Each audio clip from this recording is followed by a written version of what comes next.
Alô, TV do Povo! Da TV do Povo aí, gente! Programa Laura Carneiro.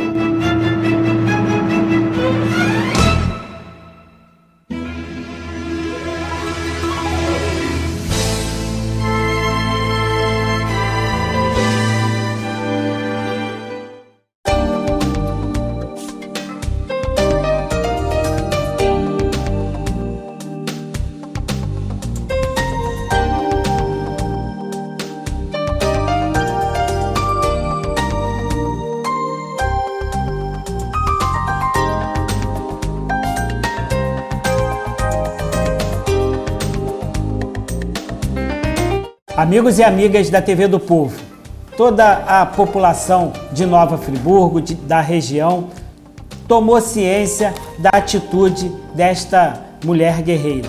Ela, que no momento mais difícil da saúde da cidade de Nova Friburgo, final de semana, foi à UPA, a unidade de pronto atendimento, sábado à noite, levar sua solidariedade, levar suas palavras e principalmente suas ações. Isto porque ela tem o Brasil para cuidar, mas escolheu a minha, a sua, a nossa cidade da região serrana para pleitear com uma emenda de R$1 milhão, aonde parte querem fechar a UPA e ela, preocupada em manter nesse período mais de 1 milhão de atendimentos, premiou a nossa unidade de pronto atendimento. Mais que isso, a região serrana do estado do Rio de Janeiro, seja em Bom Jardim, seja a Peribé, seja na Serra,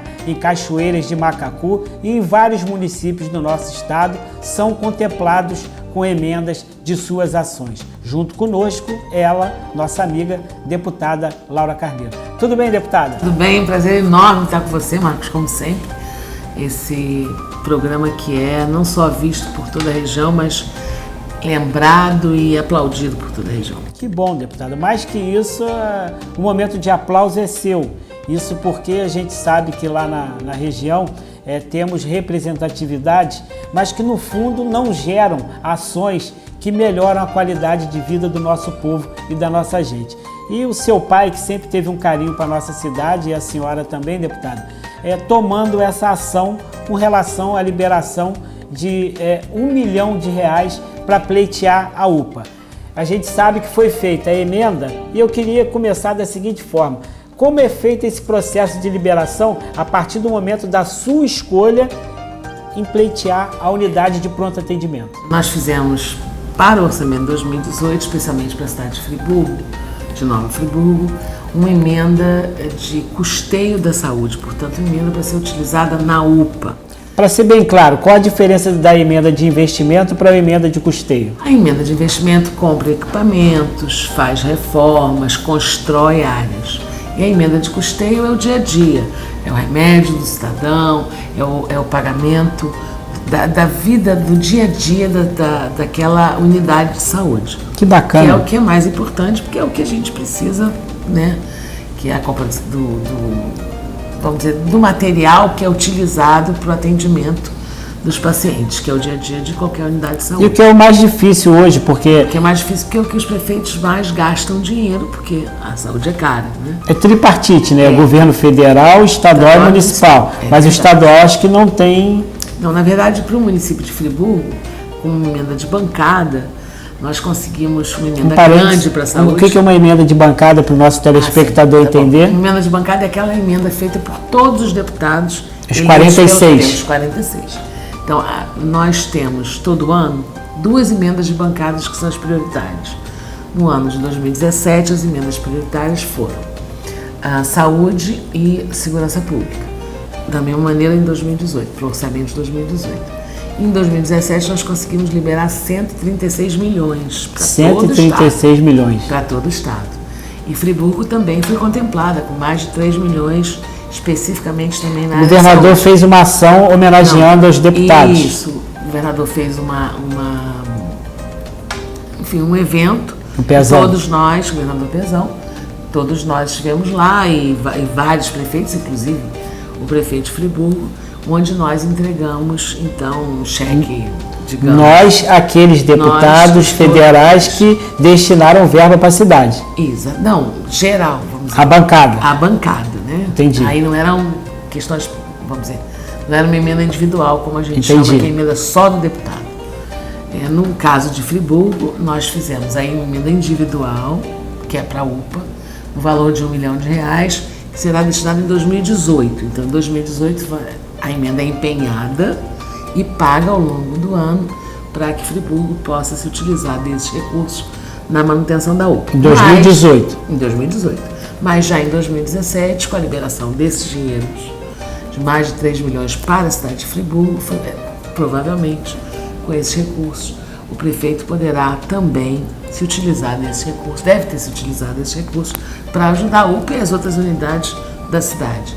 Da mesma maneira, nós conseguimos ainda no orçamento de 2017, portanto, por exemplo, a Bom Jardim, nós conseguimos ainda na área de saúde mais de 170 mil reais e conseguimos aí para 2018 400 mil na saúde e a compra de um equipamento específico, que é uma retroescavadeira. Não é retroescavadeira, não, minto. É uma patrulha mecanizada, que é uma patrulha para a área de agricultura. Aquele povo precisa muito. Aí você aí, A ó. área de Bom Jardim, aliás, nós fizemos... Good Garden. Nós fizemos para fevereiro, que a gente espera empenhar, uma extra orçamentária, que a gente chama de emenda voluntária.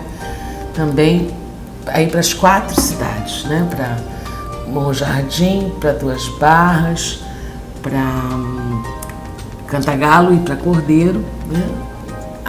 Também equipamentos na área da agricultura.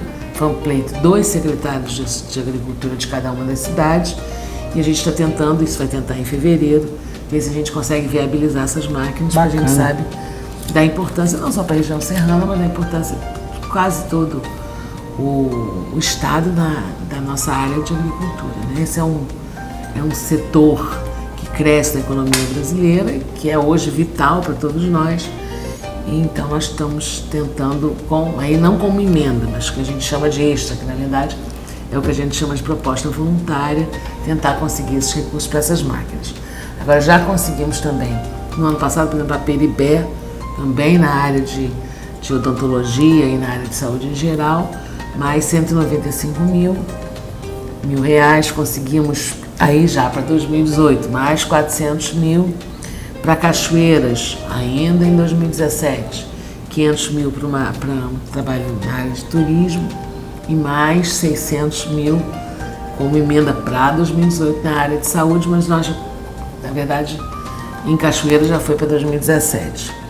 E ainda em Rio das Ostras também emendas no valor de 200 mil reais também para saúde, para custeio. Então, na verdade, essa cidade e muitas outras que a gente conseguiu recursos. Esse é um dos papéis do parlamento, né? Como é que você faz a partir do seu mandato, a partir do orçamento da União, e eu tive a honra de ser vice-presidente no ano passado, da Comissão de Orçamento, como é que você produz recursos num estado como o nosso, né? Como é que você produz recursos para os municípios que vivem numa situação dramática. Por outro lado, a gente votou a legislação da mineração, que também vai fazer com que os municípios limítrofes, onde exista qualquer tipo de mineração, também recebam recursos. Isso vai incluir muitos municípios do estado do Rio de Janeiro, inclusive da região serrana, e de alguma maneira você vai estar auxiliando os prefeitos a terem mais uma forma de arrecadação. Na verdade, É uma extra verba extra orçamentária. Não é uma verba Digo do município. Não, vamos dizer, o município vai ter uma nova arrecadação, uma outra rubrica de arrecadação, que será... Mas prever na votação do orçamento da Câmara Municipal? Vai prever, assim que você souber quais são os municípios limítrofes e quanto vai receber em função da Lei Nova. Que ajuda muito Friburgo. Por que ajuda? Porque esse dinheiro sendo investido ali, é emprego que está sendo mantido ali, que eles não vão sair dali para vir para o grande centro, entre aspas, da região, que é a nossa cidade. Claro, o ideal é isso. Você tem o grande centro da região serrana, é Friburgo, claro, é o maior município. Mas se você, de alguma maneira, qualifica, investe e faz com que com que os municípios do seu entorno possam ter um desenvolvimento melhor, claro que você está facilitando a vida também da cidade de Friburgo, porque você gera emprego do outro lado. Sem dúvida. Sem dúvida, todos os recursos que um parlamentar, e a gente tem tentado isso ao longo de todas as nossa carreira política. Quantos mandatos? Bom, é o quarto de verdade, embora eu tenha parado, né? Na verdade, para mim voltou a ser o primeiro, porque eu parei quase, 10 anos, não queria nem... Bom, a boa filha, a casa retorna. Pois foi, como eu disse, uma retomada de quem já tinha desistido de fazer política, mas todo mundo que quer construir alguma coisa, desistir, né? Onde é que a gente fica? Guerreira. Então a gente voltou, né, nessa mesma tentativa de honrar o nome do senador Nelson Carneiro, de construir coisas para a cidade, de modificar a legislação cada vez que ela se torna obsoleta, enfim. E construir caminhos para que você possa desenvolver melhor o estado do Rio de Janeiro. Quer dizer, a gente viveu esse ano, talvez a nossa maior crise, historicamente a nossa maior crise moral, crise econômica, crise de governabilidade. Não foi um ano muito fácil, ao contrário, foi um ano muito difícil. E nós, agora no final do ano, conseguimos esses recursos e muitos outros em outros municípios do estado, mas ao mesmo tempo sabendo que todos são paliativos, quer dizer, que a gente terá nos próximos 10 anos ainda crise no nosso estado, quer dizer, uma reconstrução em função não só da questão econômica do estado, mas da questão nacional. Então você tem que reconstruir esse país. Crise, tira o S, crie. Crie, pois é. Então criando novas formas de conseguir os recursos necessários para o atendimento da população, com as transformações que vão ser necessárias para que você efetivamente tenha como resolver a questão fiscal, que é cada vez mais grave no país inteiro, né? E especialmente no Rio de Janeiro. Pelo petróleo ou por falta de gestão? Eu acho que por tudo. Eu acho que a questão do petróleo é o início da nossa derrocada. Na verdade, todo mundo sabe, o senador Nelson Carneiro meu pai, foi o autor da lei dos royalties. Mas a ideia da lei dos royalties era que a gente, com esse dinheiro, fizesse investimentos para, na hora que não tivesse petróleo, ter sua vida resolvida, os municípios. Ao contrário disso, aumentaram as despesas, não utilizaram como era o intuito em investir para você gerar renda. Que inteligência, que visão de futuro. Pois é, mas enfim, graças a Deus o petróleo subiu um pouquinho. Por outro lado, veio o plano de recuperação fiscal, que é um plano duro, né? Eu ainda continuo entendendo que há que se modificar algumas coisas, especialmente na questão da SEDAI, mas pelo menos você tem um momento, quer dizer, que o governo do estado consegue pagar o mês de novembro, né? Pagar o servidor no mês de novembro. Imagina, a gente está em janeiro. A situação ainda é muito grave, mas as coisas vão se regularizando, o estado começa a respirar. Se você vê os índices do comércio, que normalmente é o primeiro degrau da recuperação econômica, você percebe que, de alguma maneira, o município e o estado em geral começa a respirar, o comércio começa a respirar, e aí você, aos pouquinhos, a gente espera uma recuperação fiscal e uma recuperação financeira que possibilite que a gente consiga pelo menos respirar. Mas ainda tem muitos degraus para serem subidos. Muitos degraus, muitos prefeitos ainda não conseguiram completar suas folhas, sair de suas dívidas. Cabo Frio, acho que está com esse problema. Então, vários municípios ainda têm problemas graves e, graças a Deus, outros conseguiram já se adequar, né, e estão pagando seu funcionalismo em dia, mas ainda não tem os recursos necessários para o investimento que se faz necessário, seja na área de saúde, seja na área de educação. E na educação a gente também conseguiu ajudar muitos municípios, agora no final do ano, no FNDE, com FNDE, para que o nosso telespectador possa Fundo saber. Nacional de Desenvolvimento da Educação. Isso. Com recursos para ônibus escolar, enfim. Na nossa cidade a gente precisa muito de ônibus escolar, porque o dinheiro que gasta lá com transporte, com a empresa que tem lá há vários anos, leva muito dinheiro do orçamento, em função que se tivesse os ônibus escolares, esse dinheiro sobraria para poder investir em outras coisas no município. Mas o prefeito, a gente faz até um apelo para ele aí, porque ele tira... Vamos conversar, não. Eu provavelmente, coitado, o prefeito, não só o prefeito de Friburgo, como qualquer prefeito, se pudesse, teria todos os ônibus da FNDE. Mas lá eles fizeram o inverso, eles preferem a empresa terceirizada. Lá o povo sabe o que eu estou dizendo e por quê. Mas falta uma deputada do seu quilate, da sua preocupação com o homem e a mulher pública e principalmente com aquilo que é mais importante, que é a formação educacional da criança. Então, sobrando mais dinheiro na Secretaria de Educação, era o professor que ganhava mais... Quanto mais dinheiro você tiver na Secretaria de Educação, menos você vai gastar na saúde, na menos segurança. você vai gastar na segurança, aliás, menos você vai gastar em qualquer outro setor.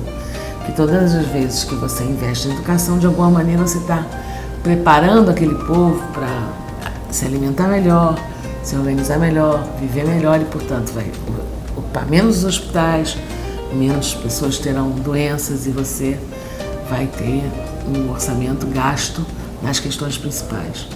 Então, eu não tenho dúvida da importância de você investir na área de educação. Bacana. Eu queria que fizesse uma avaliação desse ano lá em Brasília. Como é que foi?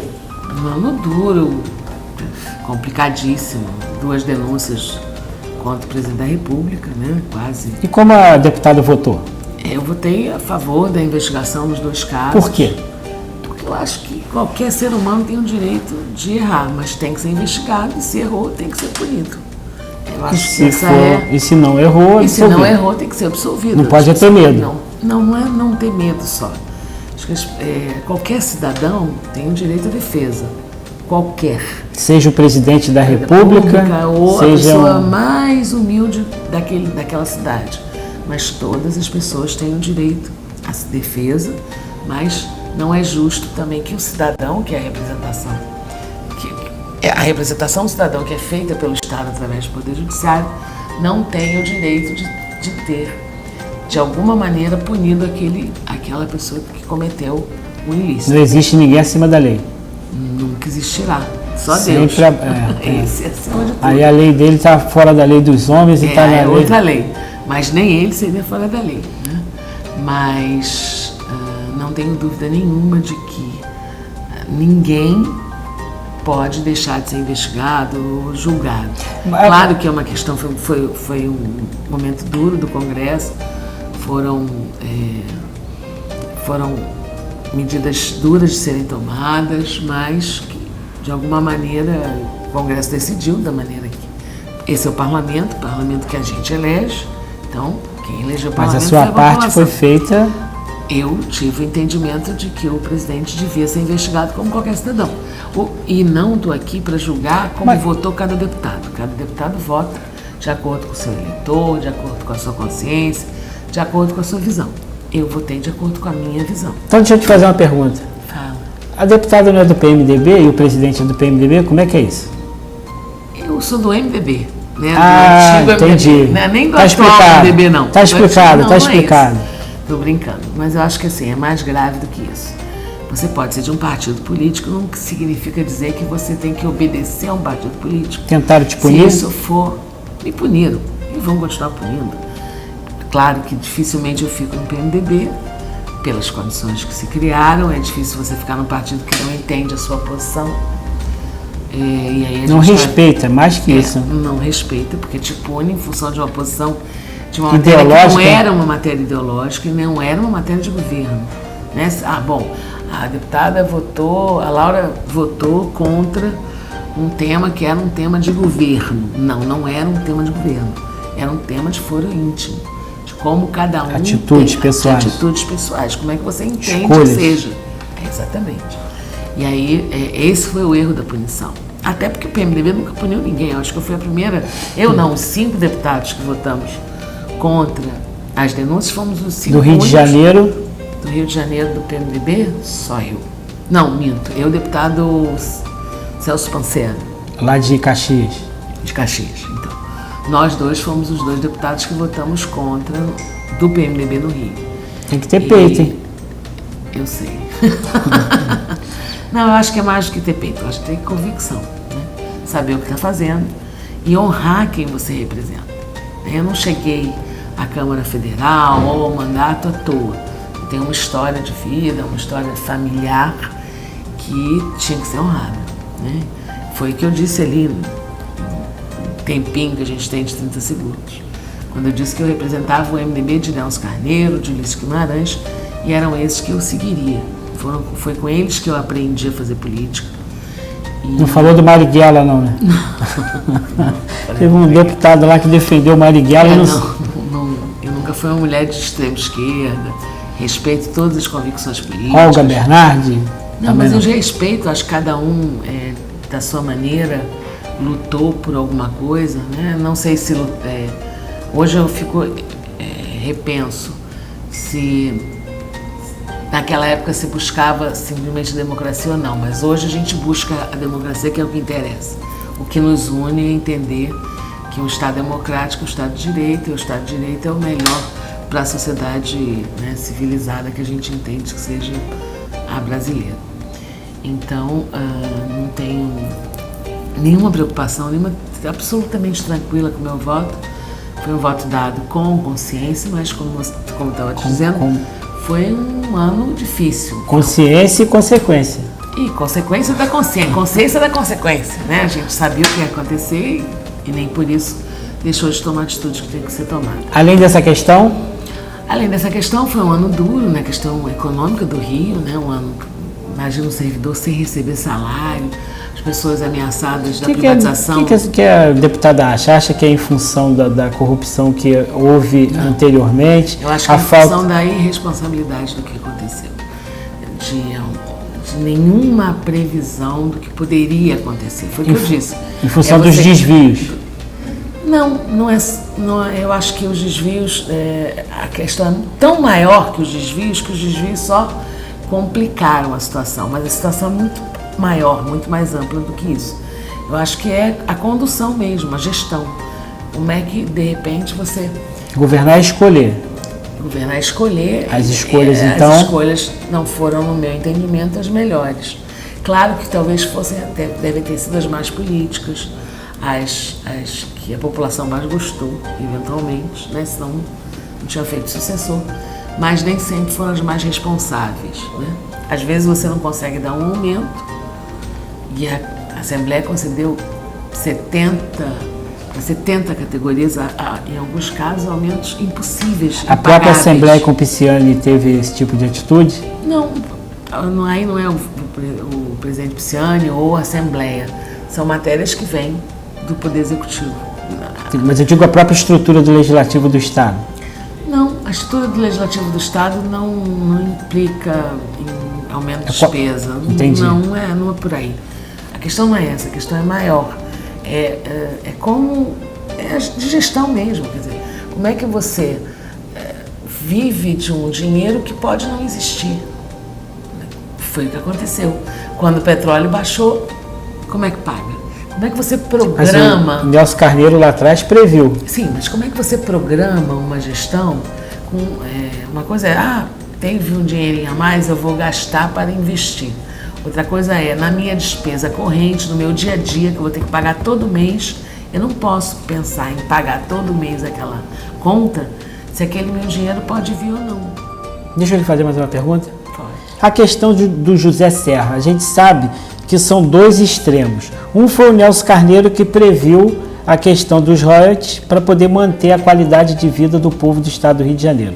O outro foi do senador José Serra, que trocou a fonte da cobrança do ICMS, que não era na origem. Estava resolvendo o problema de São Paulo. Então, mas me explica isso aí, divide essa informação. Quando essa matéria passou lá atrás, o interesse de São Paulo era diferente do interesse do Rio, só que a bancada de São Paulo é infinitamente maior do que a nossa.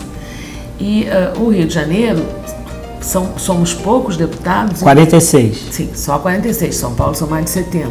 Sem considerar que era interesse não só de São Paulo, mas de outros estados daquele momento político, que assim fosse. E reverter isso é muito difícil. Mas isso atrapalhou. Em compensação, nós tivemos os royalties. Uma coisa compensou a outra. Mas, no fundo, a realidade dos fatos teria que ter os royalties e o ICMS. Mas os na royalties fonte. Na fonte, que é o justo. Isso era o justo. E como é que faz para reverter isso? Ah, difícil, muito difícil. Essa sempre foi uma bandeira da bancada, de uma maneira geral. De Porque é ter dinheiro para poder subsidiar sem ser preciso vender a SEDAI.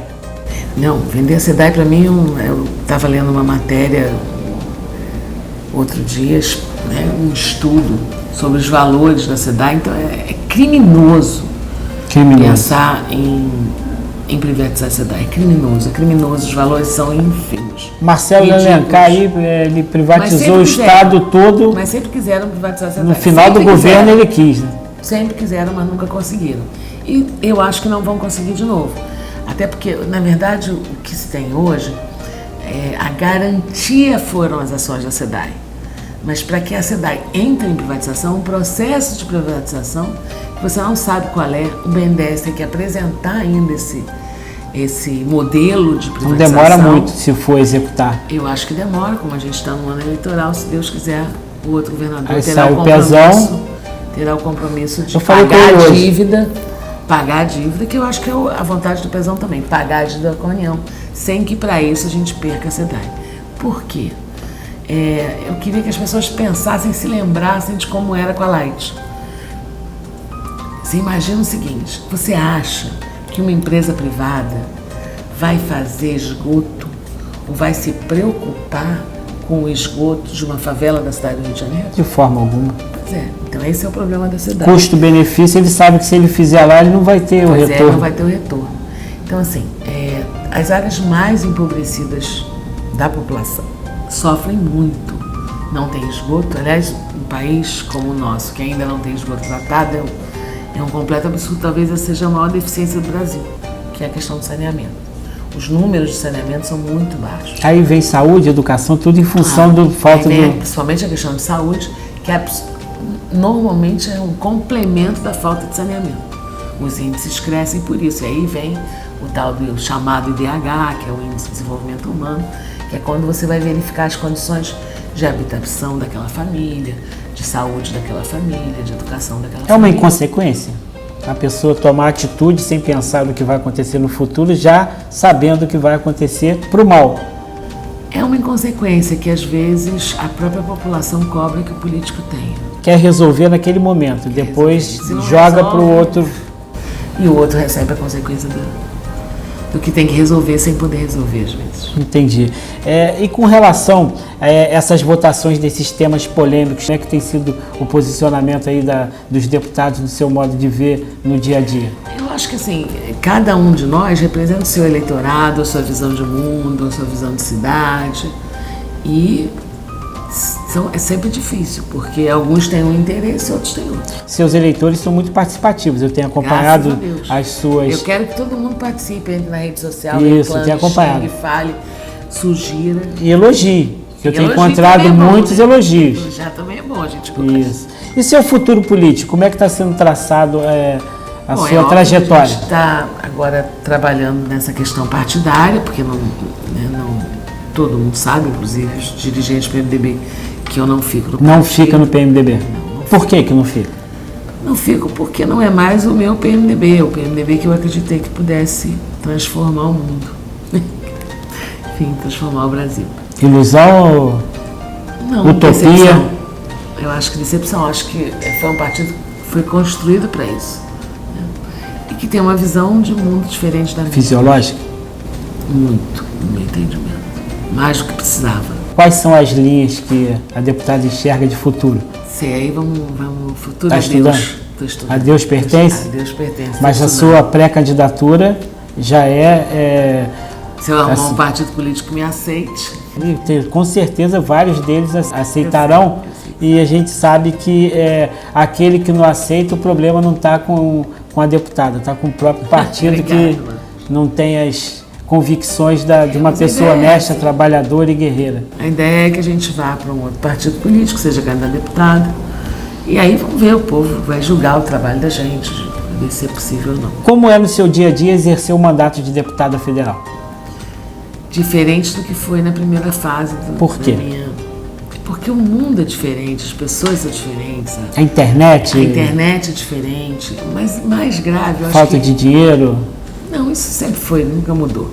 Mas o que eu acho que é diferente é o comportamento das pessoas.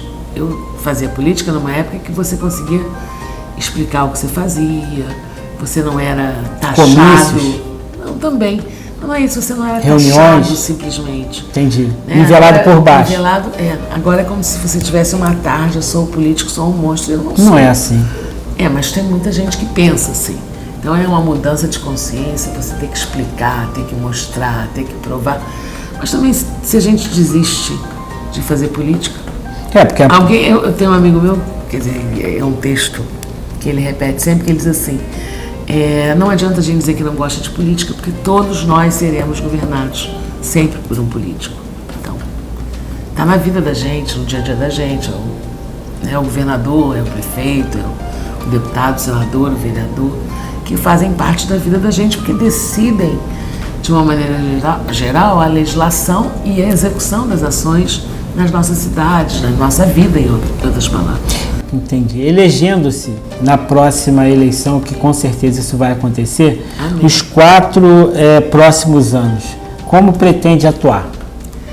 Trabalhando como sempre trabalhei, acho que ouvindo as pessoas, visitando as áreas, durante os 4 anos, na véspera da eleição, sabendo dos problemas e tentando criar soluções que minimizem e organizem a vida cotidiana da população, minimizando seus problemas. Eu acho que é isso que faz um deputado, ou deveria ser. Eu tenho trazido alguns pleitos para que a deputada pudesse avaliar e tentar se resolver, e são vários deles, e eu identifiquei uma característica diferenciada nos pedidos, nas suas ações na hora de receber esse pedido. Por exemplo, lá na UPA, lá a deputada recebeu a secretária de saúde da época, e a secretária lhe fez um pleito. Ato contínuo, pegou o celular, ligou, falou com o secretário de saúde.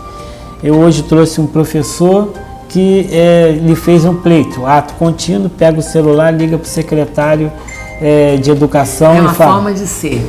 Eu imagino o seguinte, se você vai ao gabinete de um parlamentar, você vai porque você quer uma resposta. Mas a maioria não faz isso, marca outro dia. É forma de ser. Aí cada um é do seu jeito, eu só sei fazer assim. Então se você vai ao gabinete de um parlamentar para receber um atendimento, para tirar uma dúvida, você quer resposta daquilo. Senão Resultado. Você não precisava quer resultado. Se eu não te der o resultado, você perdeu o seu tempo e eu também perdi o meu. Porque eu te ouvi e não resolvi nada. Então nem que seja para dizer não, mas é melhor que você diga alguma coisa. Então é melhor que você dê um resultado, negativo ou positivo, mas que dê um resultado. Então é por isso que é um hábito tentar resolver na hora. Claro que eu não consigo resolver tudo. E o que a gente não consegue, a gente vai encaminhar, mas sempre dá ao eleitor e ao cidadão, mesmo que não seja seu eleitor, o retorno, que é isso que ele tem direito a, né? Ele merece isso. Na medida em que você é paga pelo dinheiro público, eu não sou paga pelo dinheiro público. Sua Excelência, o eleitor. Sua Excelência, o eleitor, é isso. Bacana. Basicamente é isso. Uma história que a senhora lembra, assim, que marcou na sua vida através de uma ação sua, que modificou a vida para melhor de várias pessoas. Isso você sente muito. Eu fui secretária de assistência. Quando você da época é de César Maia. gestora, no Grande César Maia. Quando você é gestora, isso é muito fácil de sentir. Quando você é deputada, é mais difícil. Tudo bem, quando você consegue a verba, mas na verdade a execução é do prefeito. Quando você faz a lei, você não consegue medir o efeito dela na rua.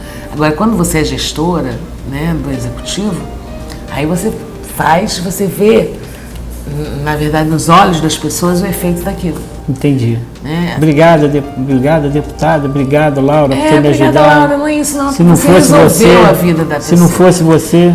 Isso para um parlamentar é mais difícil, porque você faz legislação, eventualmente você resolve um problema ou outro, mas não tem a mesma dinâmica que tem no Poder Executivo. Nem é para ter, porque um legisla e outro executa. Na política tem gratidão? Tem, claro que tem. Claro que também tem gratidão, como tem na vida, mas tem gratidão, claro que tem. Ainda bem, né?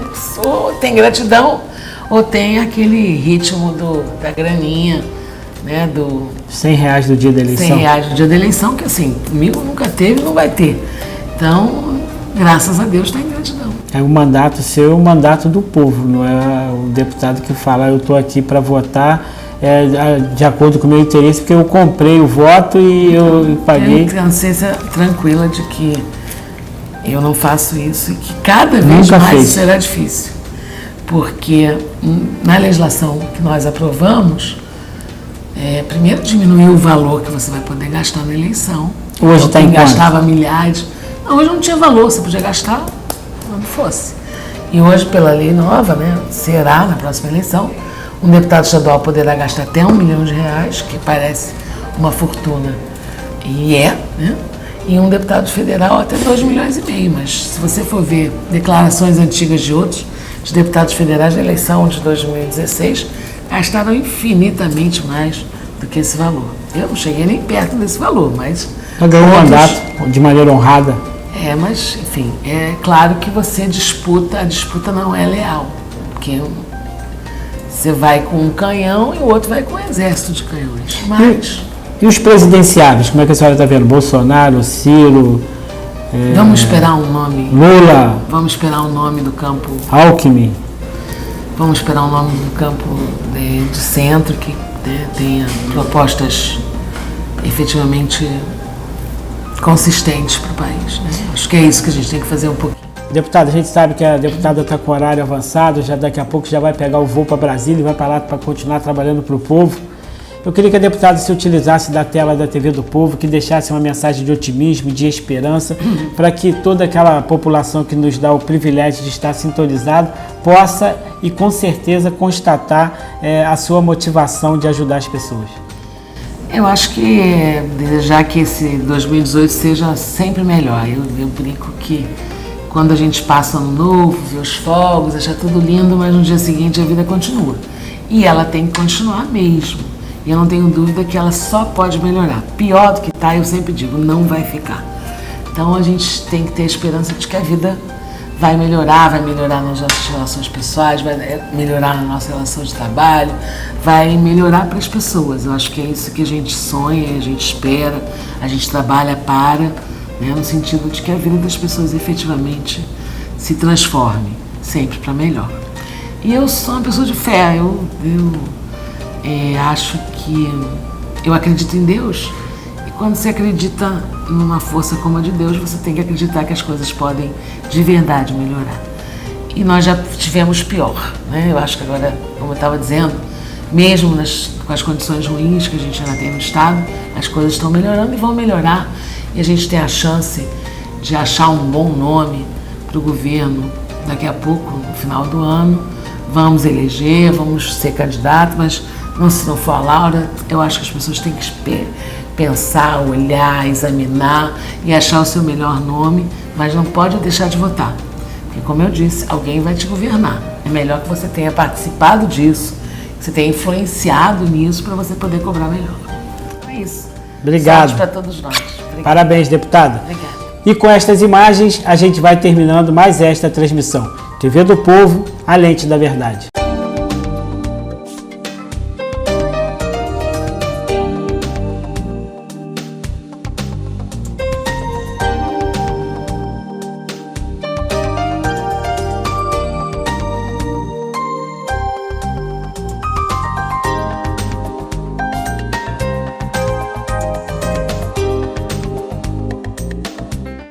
Programa Laura Carneiro.